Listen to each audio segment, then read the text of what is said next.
बिस्मिल्लाहिर्रहमानिर्रहीम। अस्सलाम वालेकुम गाइस, कैसे हैं आप सब।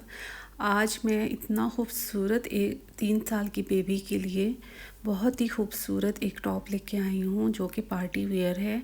और ये देखें, ये लिप्स बने हुए हैं, इसके ऊपर एम्ब्रॉयडर्ड हुए हुए हैं। ये प्रिंटेड नहीं है, शिफॉन का स्टफ़ है और बहुत ज़्यादा सॉफ्ट वाली शिफॉन है। और इसके साथ ये ऊपर एम्ब्रॉयडरी करके उन्होंने लिप्स बनाए हुए हैं। और इसके साथ ये हम बटन अटैच करेंगे और ये जो ऑर्गेन्जा है रेड कलर में, इसके हम फ्लावर्स बनाएंगे। और आपको ये शमोल सिल्क नज़र आ रही है वाइट, तो इसको जो है हम नेक लाइन में यूज़ करेंगे। ये एक बहुत ही खूबसूरत सा टॉप बनने वाला है। आपने वीडियो को बिल्कुल भी स्किप नहीं करना, अदरवाइज़ आपको समझ नहीं आएगी। देखें, मैं आपको यानी कि साइज़ लेने का तरीका बताती हूँ। किसी भी बच्ची, अगर आपकी बच्ची का आपके पास साइज़ है तो आपने इस तरीके से साइज़ लेना है। चेस्ट का साइज़ लेना है पहले, तो फिर उसकी जो बॉडी है उसका साइज़ ले लें। देखें, ये 10 इंच है। और फिर इस तरीके से स्लीव्स का साइज़ लें, यानी कि अलग अलग हर आपने जो स्लीव्स है, नेक लाइन है या शोल्डर है, उन सब का आपने साइज़ लेना है। ये देखें 6 इंचज़ इसका आर्म होल है और ये फोल्ड हो के 12 इंचज़ हो जाएगा। और ये देखें, इसकी जो फिटिंग का साइज़ है वो 12.5 इंचज़ है और लेंथ इसकी है तकरीबन 29 इंचज़, लेकिन 28 से 29 इंचज़ है। लेकिन क्योंकि ये टॉप बनेगा थोड़ा सा इसको मैंने शॉर्ट रखना है। देखिए, आपने अब इस तरह से आइडिया लगाना है कि जैसे फिटिंग का साइज़ 12 है तो आपने 3 इंचज़ ऐड करते जाना है। तकरीबन ये 23 इंचज़ की हमने विड्थ लेनी है और 2 से 3 इंच एक्स्ट्रा रखेंगे सिलाई के मार्जिन के लिए। तो इस तरह से हमने 26 विड्थ लेनी है क्योंकि हमने 1.5 इंच के इसके अंदर बॉक्स प्लेटेड लगाने हैं। देखें, पहले मैंने लेंथ में कपड़ा काटा, इसकी जो विड्थ थी बहुत ज़्यादा थी, इस वजह से मैंने इसको फोल्ड करके, यानी कि जितना मुझे फ्लेयर चाहिए था तो मैंने उसको ओवरलैप करके ऐसे कटिंग कर लिया था। तो दोनों साइड्स के बैक और फ्रंट साइड दोनों साइड्स मेरे पास आ चुकी थी कटिंग के बाद।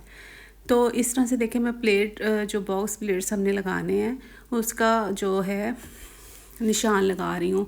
आपने क्या करना है, पहले 1.5 इंच पे आपने सेंटर में एक बॉक्स प्लेट लगाना है, उसके बाद 2 इंच का गैप छोड़ना है और उसके बाद आपने 1.5 इंच का फिर से एक बॉक्स प्लेट लगाना है।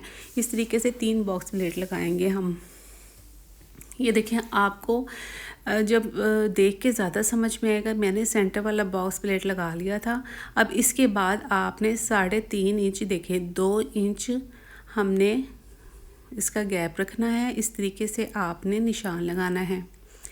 2 इंच में निशान लगा लें और देखें वहाँ से 1.5 इंच रह गया है। तो इस तरीके से आपने सारे निशान लगा लेने हैं और इस तरह से आपने एक और जो दूसरा है बॉक्स प्लेट है रेडी कर लेना है। एकदम से आप सारे निशान मत लगाइए, एक बॉक्स प्लेट लगाइए, उसके बाद फिर आप इंची टेप से मेजरमेंट कीजिए, उसके बाद आप फिर बॉक्स प्लेट लगाइए। इस तरीके से मैंने सारे बॉक्स प्लेट लगाए हैं।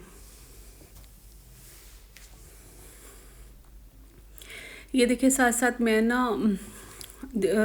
मेजरमेंट्स भी ले रही थी ताकि बॉक्स प्लेट हमारे इधर उधर ना हो, एक सीधी सिलाई आए और वो फिर बहुत ज़्यादा खूबसूरत भी लगते हैं। इस तरीके से देखें, अब मैं दूसरी साइड पे आई तो हमने इसको नीचे की तरफ से शुरू किया है और सारे मैंने इस तरह से जो मार्क कर लिया था सारी लाइन को, ऐसे इस तरह हमें आइडिया हो जाता है कि लाइन बिल्कुल फिर सिलाई जो है बिल्कुल सीधी लगेगी। ये इतना खूबसूरत बना था। अगर आपने मेरा यहाँ तक वीडियो देख लिया है तो प्लीज़ मेरे चैनल को सब्सक्राइब, मेरी वीडियो को लाइक ज़रूर कीजिएगा। और देखिए, ऐसे हमने खोल के इसको प्रेस करना है और अच्छे तरीके से इसको बिठा लेना है। अब मैं जो है इसकी कटिंग कर रही हूँ, यानी कि इसका शोल्डर था तकरीबन 5.5 इंच, तो 11 इंच रेडी होगा, उसके हिसाब से मैं मेजरमेंट्स ले रही थी। आपने अपनी बच्ची के साइज़ के हिसाब से मेजरमेंट्स लेनी है। ये 3 से 4 साल की बच्ची को आराम से ये टॉप आ जाएगा, वाइट हाई नेक के साथ, वाइट जो है टाइट्स के साथ, यानी कि आप ये टॉप पहना सकती हैं विंटर में भी। अब देखिए ये है अटल कॉटन जिसका हमने इनर बनाना है। अब इस तरह से मैंने इसको सेट करके रख लिया था और इस तरह आप इसकी ऐसे कटिंग कर दें। उसके बाद खोल के ओपन करके यानी कि आपने सारा बिछाना है और फिर देन इसकी जो एक्स्ट्रा कपड़ा निकला हुआ होगा वो भी आपने फिर कट कर देना है। ये नीचे से थोड़ी सी रेप कटिंग की है इसकी मैंने, ताकि एक लाइन थोड़ी सी लुक आ जाए। ये देखिए इस तरीके से आपने बिछा के दोनों यानी कि उसका जो इनर है और ऊपर वाली साइड है, तो आपने जो एक्स्ट्रा कपड़ा नज़र आए आप उसको कट कर दें। अब मैं क्या करूँ कि एक इन दोनों को मिला के मैं एक सिलाई लगा रही हूँ ताकि ये मुझे स्टिचिंग में तंग ना करें। तो इस तरह मैं एक किनारे की सिलाई लगा रही हूँ, कच्ची सिलाई जिसको कहते हैं। तो वो एक कच्ची सिलाई लगा रही हूँ मैं सारी साइड्स पे इनर को, और जो ऊपर वाले जो साइड है उस उन दोनों को मिला के मैं एक स्टिच लगा रही हूँ। इस तरह से आप दूसरी तरफ से भी लगा लें। इस तरह आपको ये इस तरह के कपड़े जो हैं स्टिच करना बहुत ज़्यादा आसान हो जाते हैं। तो हमने अब नेक लाइन रेडी करनी है। नेक लाइन की विड्थ जो है मैंने 2.5 इंच रखी है और 2 इंच हमने एक्स्ट्रा रखना है क्योंकि हमने ज़्यादा चौड़ी पट्टी लगानी है और इसको हम फ्रंट की तरफ लेके आएंगे, यानी कि उल्टी तरफ लगा के हम फ्रंट की तरफ पलट देंगे। तो इसलिए मैं शमोस का कपड़ा यूज़ करूँगी। 2-2.5 इंच इसकी विड्थ है और 3.5 से 4 इंच इसकी गहराई है, डीपनेस है। और देखें 2 इंच हमने ये चौड़ी पट्टी काटनी है। ये मैंने शमोस सिल्क के ऊपर इसको जो है आयरन करके पेस्ट कर दिया था।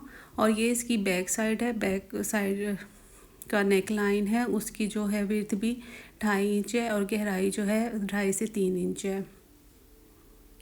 इस तरह से आपने स्ट्रॉन्ग वाली ग्लू स्टिक लगानी है और इसको आयरन करके अच्छे तरीके से किनारे हैं बहुत ज़्यादा फिनिशिंग के साथ आपने फोल्ड करना है आयरन से, क्योंकि ये हमने फ्रंट साइड पे लेके आने हैं। देखें ये सीधी साइड है, हमने इसकी तरफ इसके ऊपर गला नहीं रखना, हमने रखना है उल्टी साइड पे इस तरीके से। और अब हम इसको स्टिच कर लेंगे। स्टिच करने के बाद कटिंग करके हम इसको फ्रंट साइड पे पलट के स्टिच करेंगे। तो बस मैं आपको फ्रंट साइड का है जो नेक लाइन बनाना बताऊंगी और जो बैक साइड का है वो भी सेम ऐसे ही बनेगा। और इस तरह से आपने एक किनारे वाली साइड सिलाई लगानी है और फिर हम एक नीचे यानी कि गले के ऊपर सिलाई लगाएंगे और इस तरह से बहुत ज़्यादा फिनिशिंग से पट्टी रेडी हो जाएगी। अब हम ये वाली सिलाई लगाएंगे। इसके बाद हमने जो बैक साइड है उसका नेक लाइन भी इसी तरीके से same as it is ready करना है।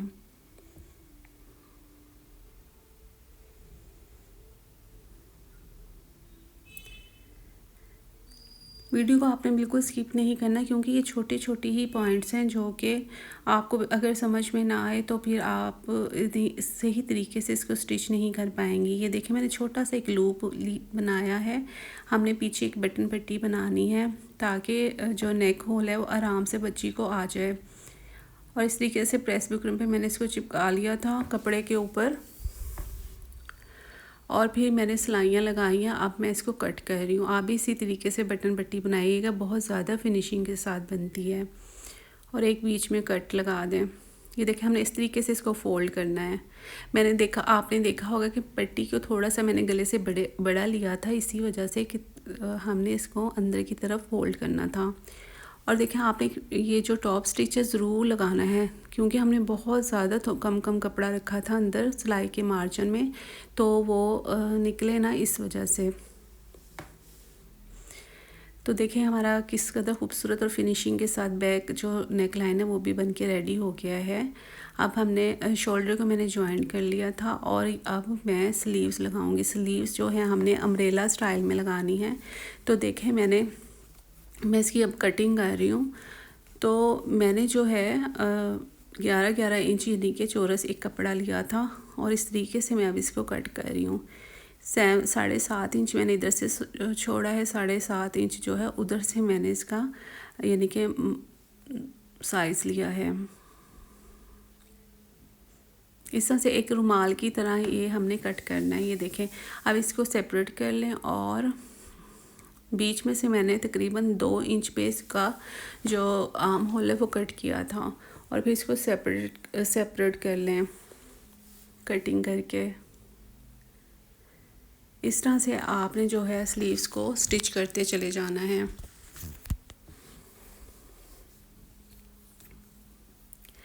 अब मैं आपको इसके ऑर्गेन्जा के फ्लावर्स बनाना बताऊंगी। आपने रेड कलर का ही थ्रेड यूज़ करना है और दूसरा कोई भी थ्रेड यूज़ नहीं करना है। इस तरह से आपने 10 इंच की चौड़ी लंबी पट्टी लेनी है और 3 इंच चौड़ी पट्टी लेनी है। इनको आपस में सिलाई लगा के आपने इस तरीके से जॉइंट कर लेना है और फिर आपने इनको फोल्ड करके इसको पट्टी को तो एक कच्ची सिलाई लगा के धागा खींच के आपने इसके अंदर चुन्नट डालने हैं। तो इस तरह से एक ये बहुत ही खूबसूरत फ्लावर बन जाएगा और फिर इसको हम बटन लगा के स्टिच कर देंगे इस तरीके से। और इस तरह से मैंने ये 3 फ्लावर्स लगाए थे। देखें कि इसके अंदर ब्रांडेड लुक आई है और ये बिलीव करें इस कदर खूबसूरत लग रहा था। स्लीव्स को मैं पीको करवाऊंगी। आपने मुझे बताना है कि मैं रेड कलर की पीको करवाऊं या मैं वाइट कलर की, लेकिन मेरा दिल है कि रेड कलर ऑड लगेगा तो मैं वाइट ही करवाऊं। तो वो वाइट जो है वो ज़्यादा डिसेंट लगेगी स्लीव्स के ऊपर, तो वाइट कलर की मैं पीको करवाऊंगी। अभी बहुत ज़्यादा टाइम हो गया था तो शॉप्स बंद हो गई थी, तो इंशाल्लाह मैं कल जो है स्लीव्स को भी पीको करवा लूँगी। तो जी ये है इसकी final look. I hope so आपको ये डिज़ाइन पसंद आया होगा। अगर पसंद आया है तो प्लीज़ कमेंट सेक्शन में आपने ज़रूर कमेंट करना है। अपना बहुत सारा ख्याल रखिएगा, मुझे दुआ में याद रखिएगा।